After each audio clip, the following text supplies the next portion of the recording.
Hello दोस्तों, कैसे हैं आप सब लोग। आशा करते हैं अच्छे होंगे। स्वागत है आप सबका एजुकेशन चैनल पर, जिसमें हम देख रहे हैं क्लास 7 हिंदी विशिष्ट भाषा भारती। वीडियो को देखने के लिए चैनल को लाइक शेयर सब्सक्राइब कर लीजिए। तो आप सब बच्चों की रिक्वेस्ट पर मैंने यह दोबारा वीडियो बनाई है, तो आप लोग इस वीडियो को देखिए और बताइए कि इसमें जहाँ भी जो कुछ भी आपको नहीं समझ आता है उसको आप कमेंट बॉक्स में लिखिए, मैं उसको दोबारा से समझा दूंगी। जैसा कि आप सब ने कहा था कि आवाज़ धीमी आ रही है, इसलिए मैंने इस वीडियो को दोबारा आप सबके लिए बनाया है। आइए पढ़ते हैं इस वीडियो के माध्यम से इस पाठ को। पाठ 5 मध्य प्रदेश का वैभव। पढ़ते हैं इस पाठ को और जानते हैं इस पाठ के माध्यम से मध्य प्रदेश के वैभव के बारे में, ऐतिहासिक सांस्कृतिक परिवेश के बारे में, दर्शनीय स्थलों के बारे में और कुछ विभूतियों के बारे में जिन्होंने मध्य प्रदेश में जन्म लिया है। तो पढ़ते हैं इस पाठ को और समझते हैं मध्य प्रदेश के बारे में। भारत की हृदय स्थली मतलब बीचों बीच बसने के कारण मध्य प्रदेश को हृदय स्थली कहा गया है। मध्य प्रदेश का कला, साहित्य, पुरातत्व एवं संस्कृति के क्षेत्र में महत्वपूर्ण स्थान है। तो मध्य प्रदेश जो है भारत के बीचों बीच बसा हुआ है और बीचों बीच बसे होने के कारण इसको हृदय प्रदेश भी कहा जाता है। मध्य प्रदेश में कला, साहित्य जो कुछ भी है बहुत ज़्यादा रूप में पाया गया है, जैसे सांची के स्तूप हैं और खजुराहो के मंदिर हैं। तो ये सब, और हमारे यहाँ साहित्य के बहुत सारे कवि भूषण हैं, गंग हैं, ये देव हैं, ये सब लोग कहाँ के हैं? मध्य प्रदेश के हैं। तो बहुत सारे कवियों ने भी हमारे देश पर जन्म लिया है और हमारे देश को आगे तरक्की के स्थान पर लेके गए हैं। आइए जानते हैं आगे। नर्मदा नदी मध्य प्रदेश की जीवन रेखा है। तो जैसे गंगा नदी हमारे देश की जीवन रेखा है, वैसे ही नर्मदा नदी मध्य प्रदेश की जीवन रेखा है। पुराणों में इसे मोक्षदायिनी कहा गया है। अमरकंटक से चलकर पश्चिम की ओर बहती है, खंबात की खाड़ी से मिलती है। भेड़ा घाट पर नर्मदा का जलप्रपात संगमरमर की चट्टानों के बीच धुआंधार के रूप में विख्यात है। इसके तट पर बसे नगर महेश्वर और ओंकारेश्वर तीर्थ के रूप में प्रसिद्ध हैं। अन्य प्रमुख नदियों में सोन, केन, चंबल, बेतवा और ताप्ती भी अपने तटवासियों को स्नेह बांटती चलती हैं। तो नर्मदा नदी के बारे में यहाँ बताया गया है कि नर्मदा नदी हमारे मध्य प्रदेश की जीवन रेखा है और पुराणों में इसको मोक्षदायिनी मतलब मोक्ष को प्राप्त करवाने वाली कहा गया है। यह कहाँ से निकलती है? अमरकंटक से। और सिर्फ भारत की 2 नदियाँ हैं जो पूरब से पश्चिम की ओर बहती हैं, बाकी सब नदियाँ क्या होती हैं? पश्चिम से पूरब की ओर बहती हैं। और ये दोनों नदियाँ ताप्ती और नर्मदा नदी, ये दोनों कहाँ गिरती हैं? खंबात की खाड़ी में आकर गिरती हैं। उल्टी दिशा में बहने वाली नदियों में से इनको गिना जाता है। संगमरमर की चट्टानों के बीच धुआंधार, और जो ये अमरकंटक से निकलती हैं तो भेड़ा घाट में जाके क्या होता है? एक जलप्रपात बनाती हैं। जलप्रपात क्या होता है? जैसे झरने जैसा पानी ऊपर से गिरता है और बहुत इतनी तेज़ी से गिरता है कि वह कैसे लगता है? दूधिया रंग का हो जाता है। बहुत ऊंचाई से जब आप पानी को गिराएंगे तो आप देखेंगे कि उसमें फैन जैसा बन जाता है, फसूकर जैसा बन जाता है। तो वह कैसा लगने लगता है? दूध जैसा रूप ले लेता है। तो ऐसे सुंदर दृश्य कहाँ बनता है? जबलपुर के पास भेड़ा घाट है, वहाँ धुआंधार नाम से एक जलप्रपात विख्यात है। महाकालेश्वर, ओंकारेश्वर यहाँ तीर्थ स्थान है जो नर्मदा नदी के पास ही बसते हुए हैं। ऐसे नर्मदा नदी हमारे देशवासियों को जीवन प्रदान करती है। राजभोग की नगरी भोपाल मध्य प्रदेश की राजधानी है। राजा भोज की नगरी भोपाल मध्य प्रदेश की राजधानी है। इसे झीलों की नगरी के रूप में भी जाना जाता है। भारत भवन, मानव संग्रहालय, बिरला मंदिर, ताजुल मस्जिद और राष्ट्रीय वन उद्यान वन विहार भी यहाँ इनके दर्शनीय स्थल हैं। तो भोपाल जो है मध्य प्रदेश की राजधानी है और उसे किसने बसाया था? राजा भोज ने बसाया था। इसको हम झीलों की नगरी किसी के नाम से भी जानते हैं। क्यों? क्योंकि यहाँ बहुत सारी झीलें थी राजा भोज के टाइम पर, तो इसको हम झीलों की नगरी के नाम से भी जानते हैं। यहाँ पर भारत भवन है, मानव संग्रहालय और बिरला मंदिर, ताजुल मस्जिद, वन विहार यहाँ का प्रसिद्ध है, जिसको देखने के लिए बच्चे क्या सभी लोग बहुत दूर दूर से आते हैं। यहाँ से 45 किलोमीटर दूर तक शैलाश्रयों के लिए जाना जाता है। यहाँ की गुफाएं मध्य पाषाणकालीन मानव इतिहास का वैभव सजोए हुए हैं। तो यहीं से 45 किलोमीटर की दूरी पर क्या है? भीमबेटका है। भीमबेटका में क्या है? पुरानी गुफाएं हैं जहाँ पर शैलचित्र बने हुए हैं, जिनमें सुरक्षित किए गए हैं, जिसको देखने के लिए बहुत दूर दूर से विदेशों से विदेशी लोग भी आते हैं, जैसा कि इस चित्र में दिखाया गया है। ऐसे चित्र वहाँ पर आज भी बने हुए हैं। तो देखिए, हम अपने घर में कोई भी चीज़ बनाते हैं तो 1 साल 2 साल उसको रखना मुश्किल हो जाता है और वो ख़राब हो जाती है। और ये शैलचित्र देखिए कितने पुराने बने हुए हैं और आज भी ऐसे के ऐसे ही सुरक्षित हैं, ना तो ये मिटे हैं ना इनमें कोई अंतर आया हुआ है।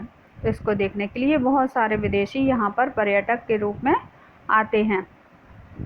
सम्राट अशोक से संबंधित विदिशा भी ऐतिहासिक महत्व रखने वाली नगरी है। इसी क्षेत्र में उदयगिरी की गुफाएं तथा ग्यारसपुर में माला देवी का मंदिर दर्शनीय है। भोपाल से विदिशा के मध्य सांची की हरित पहाड़ियों में जो बौद्ध स्तूपों की महानता का गुणगान करती है। बौद्ध धर्म का यह पवित्र स्थान विश्व में अपना ऐतिहासिक महत्व रखता है। यहाँ के स्तूप बौद्ध धर्म के महान स्मारक हैं। स्तूपों के तोरण द्वारों पर कलात्मक नक्काशी को देखते ही बनती है। सांची से ही 25 किलोमीटर दूर तक ऊंची पहाड़ी पर रायसेन का भव्य किला स्थित है, जो मुगलकालीन विख्यात अकबर के नवरत्नों में से एक अबुल फजल ने रायसेन की भव्यता का उल्लेख किया है।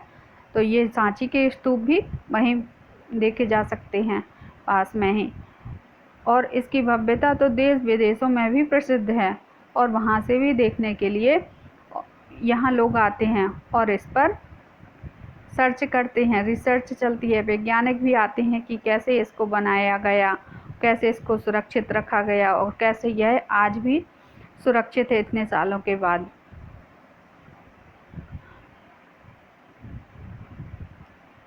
ग्वालियर अपने प्राचीन किले के लिए प्रसिद्ध है ही, साथ ही यह स्थान महान संगीतज्ञ तानसेन एवं बैजू बावरा के संगीत प्रतिस्पर्धा के लिए भी जाना जाता है। यहाँ पर तानसेन और वीरांगना झांसी की रानी लक्ष्मीबाई की समाधि भी है और यहाँ के मानसिंह तोमर द्वारा निर्मित गुंजरी महल में स्थित शालभंजिका की मूर्ति की प्रतिमा विश्व भर में प्रसिद्ध है।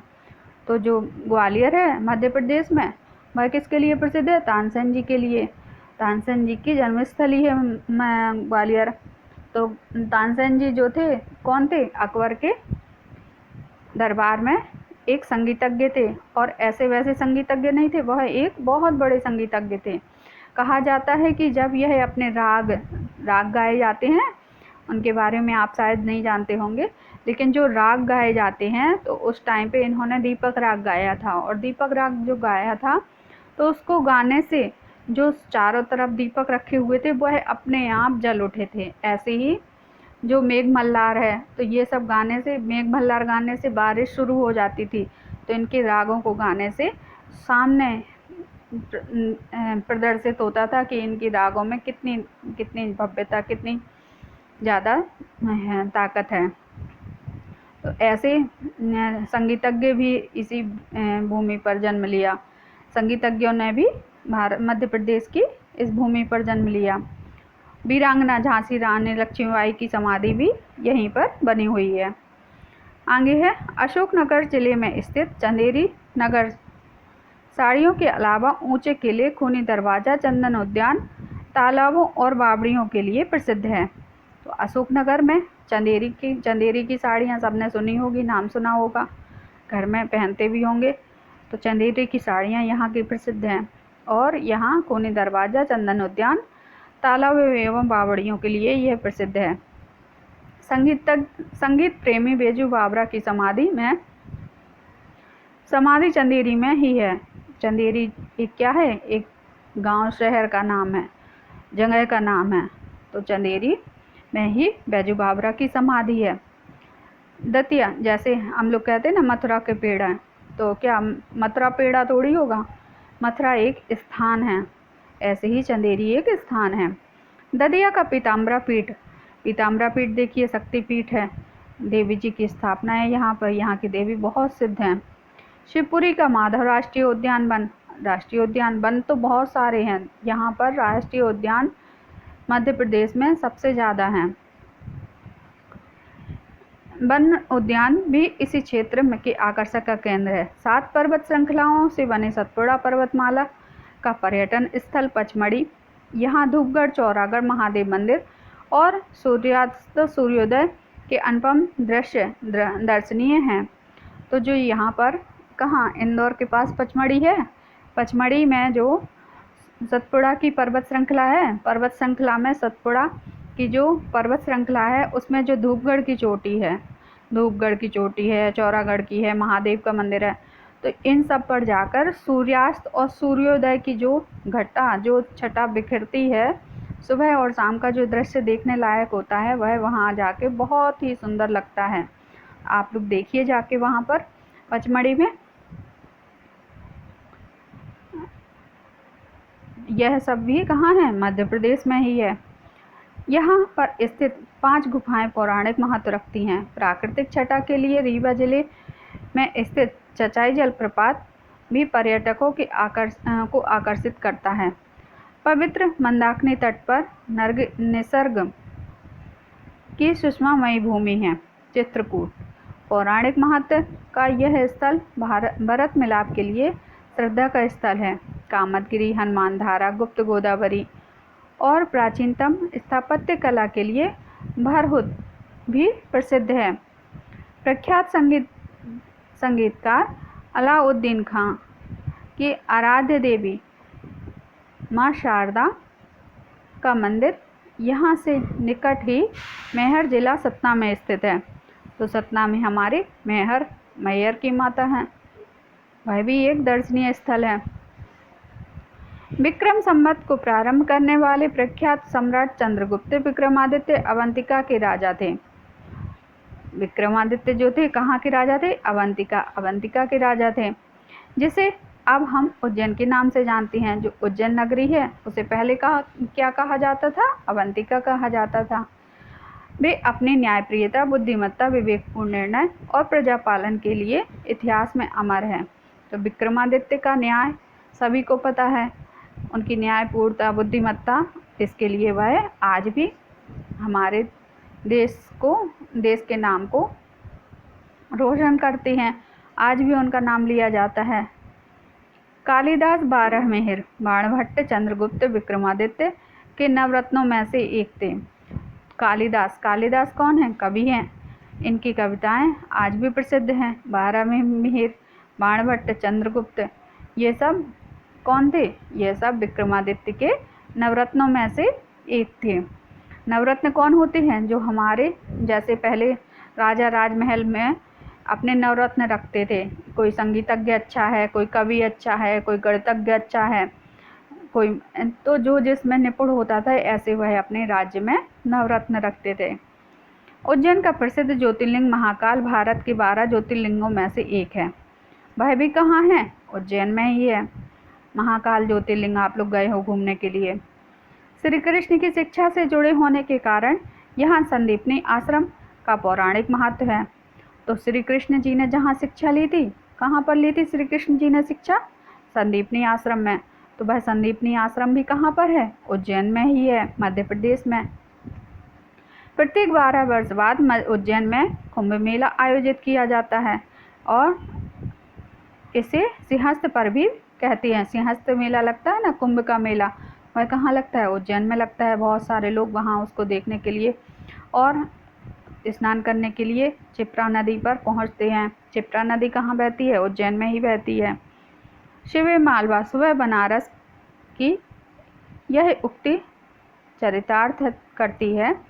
मालवा की धार नगरी जो अपने में ऐतिहासिक पुरा वैभव की गाथा को समेटे हैं। यहाँ बाघ की गुफाएं तथा मांडू के नाम से प्रसिद्ध माधवगढ़ के प्राकृतिक सुषमा से घिरे भग्नावशेष आज भी आकर्षक पैदा करते हैं। ये मालवा के अंतिम राजा बाज बहादुर और रानी रूपमती की कथा कहते हैं। तो ये जो मंदिर हैं देख लीजिए आप इन मंदिरों को। किला है, ये किला मालवा का किला है, धार मालवा। यहाँ पर बाज बहादुर और रानी रूपमती की कथा आज भी प्रचलित है। निमाड़ के बागवानी क्षेत्र में तीर्थ स्थल 52 गजा में आदिनाथ की प्रतिमा स्थित है। 52 गजा में जैन तीर्थ स्थल है ना, आदिनाथ जी का मंदिर है वहाँ पर। लोकमाता अहिल्याबाई का राजमहल राजवाड़ा इंदौर में स्थित है। लोकमाता अहिल्याबाई भी हमारे देश में प्रसिद्ध हैं। देश में क्या विदेशों में भी इनके नाम के चर्चे हैं। उन्होंने भी देश के लिए बहुत कुछ किया, अपने राज्य के लिए बहुत कुछ किया था। यहाँ का कांच मंदिर भी दर्शनीय है। तो यहाँ इंदौर में राजवाड़ा, वहीं कांच मंदिर भी है जो देखने लायक है। आदिवासी सभ्यता और संस्कृति का केंद्र झाबुआ भी यहाँ स्थित है।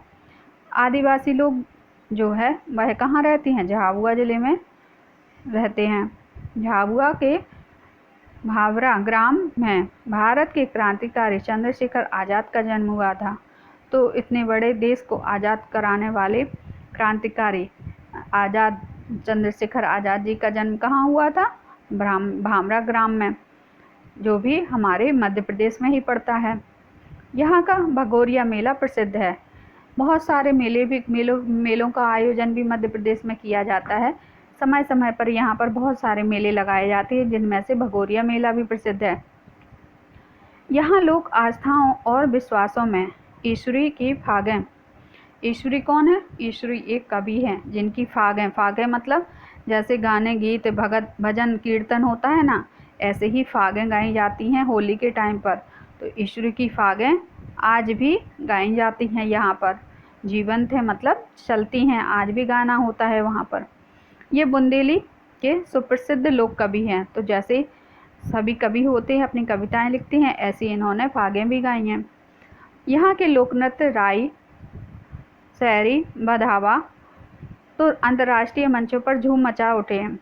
आला यहाँ का शौर्य गीत है।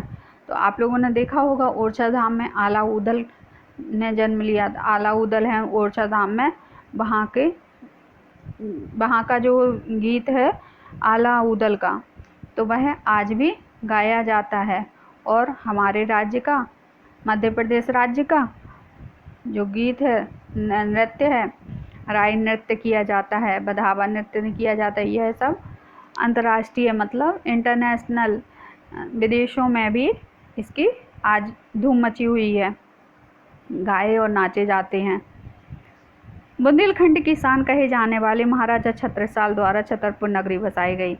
तो यहाँ राजा में से महाराजा छत्रसाल जो हैं बहुत प्रसिद्ध हुए और उन्होंने छतरपुर में छतरपुर नगरी बसाई। और अपने साथ कौन से कवि को रखा, भूषण कवि को, जिन्होंने उनके लिए बहुत सारी कविताएं लिखी हैं छत्रसाल जी के ऊपर। छत्रसाल जी की बहुत प्रसिद्धि वाली कविताएं भूषण कवि ने गाई हैं। छत्रसाल की प्रशंसा में काव्य रचना की भूषण कवि ने, जैसा कि मैंने बताया। प्रसिद्ध रीतिकालीन कवि पद्माकर, व्याकरणाचार्य पंडित कामता प्रसाद गुरु जी, जिन्होंने व्याकरण को लिख के दिया, वह भी कहाँ के हैं, मध्य प्रदेश के हैं। जिनके द्वारा आज हम हिंदी को पढ़ पा रहे हैं, समझ पा रहे हैं, वह कहाँ के हैं, मध्य प्रदेश के हैं। तथा सागर विश्वविद्यालय के संस्थापक डॉक्टर हरसिंह गौर इसी बुंदेलखंड के गौरव हैं। तो जो यहाँ पर विश्वविद्यालय है डॉक्टर हरसिंह गौर, वह कहाँ है, बुंदेलखंड में ही है, सागर में है। तो हरसिंह गौर जी जिन्होंने इस विश्वविद्यालय की स्थापना की थी, वह कहाँ के हैं, वह भी यहीं के हैं, मध्य प्रदेश के। विश्व प्रसिद्ध खजुराहो के मंदिर स्थापत्य कला के अनुपम उदाहरण हैं। तो विश्व प्रसिद्ध देखिए आप चित्र में दिखाया गया है, जैसे ये खजुराहो के मंदिर है। तो ये खजुराहो के मंदिर विश्व में प्रसिद्ध हैं। यह कहाँ है? मध्य प्रदेश में ही है। चंदेलों शासक के कला गौरव की कथा कहते हैं। मंदिर मूर्ति कला की दृष्टि से अद्भुत है। बेतवा के तट पर बसा ओरछा बुंदेला राजपूतों की राजधानी रही है। तो ये जो मंदिर है खजुराहो के मंदिर किसने बस बनवाए थे? ये बनवाए थे चंदेल राजाओं ने।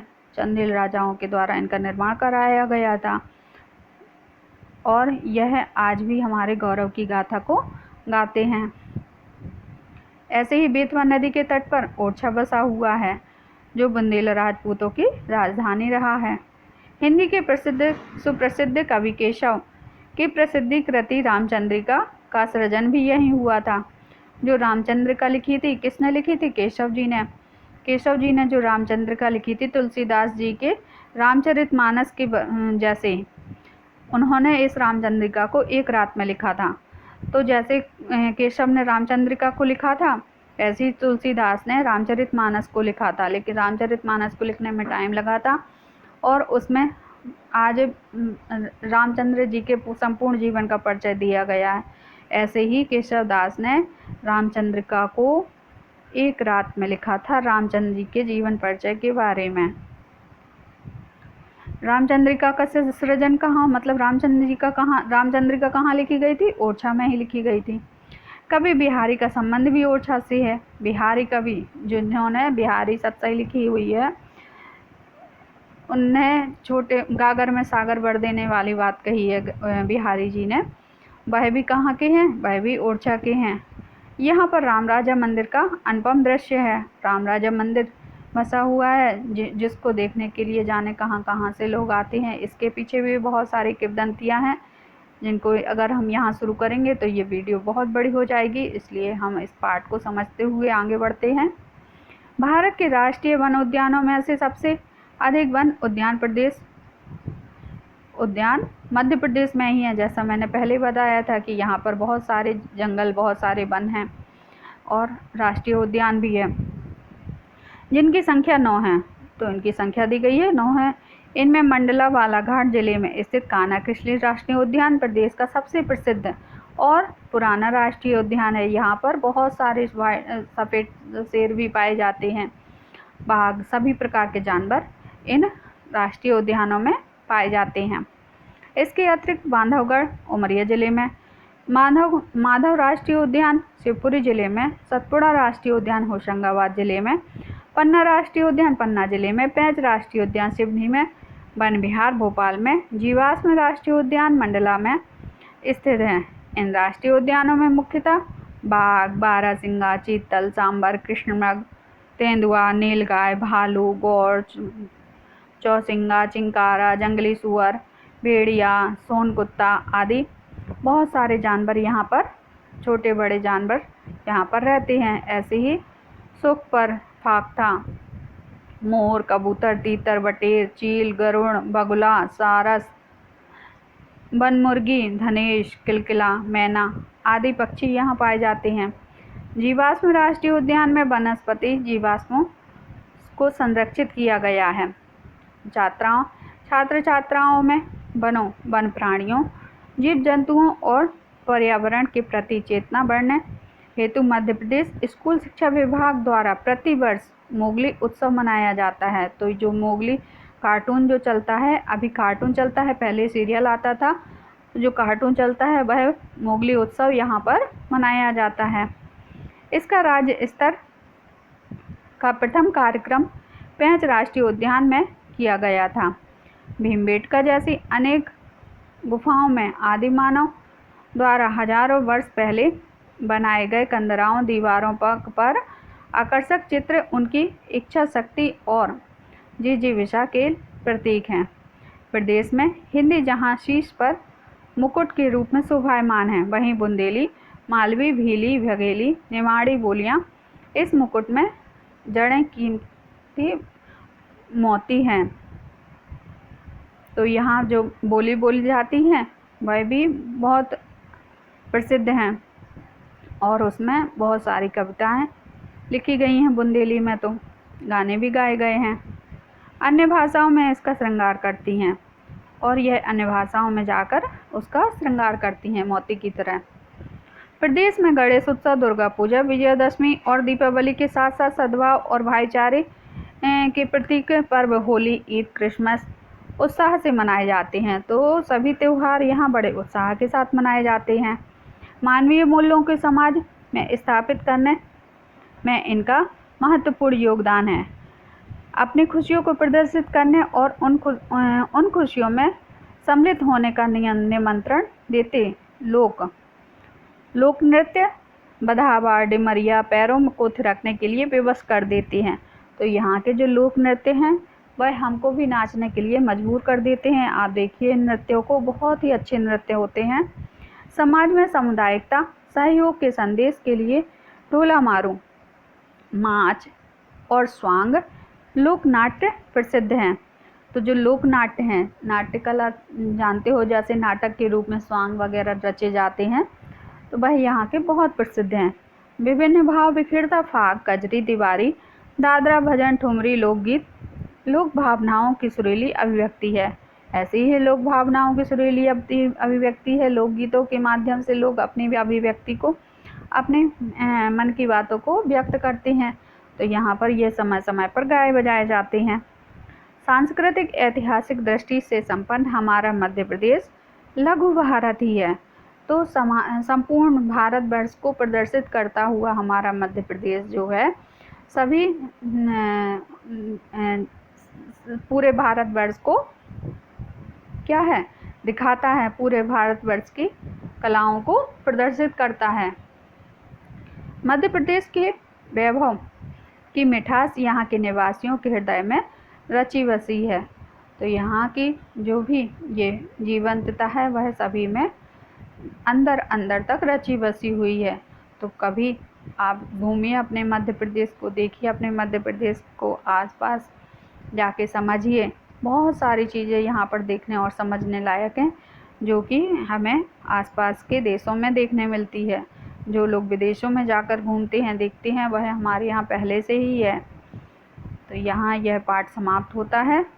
आगे हम इस पाठ में इसके अभ्यास कार्य को करेंगे। देख लीजिए आप, ये प्रश्नों के उत्तरों को अभी हम करेंगे अगली वीडियो में। यहाँ वीडियो बड़ी हो जाएगी, इसलिए इस वीडियो को हम यहीं समाप्त करते हैं।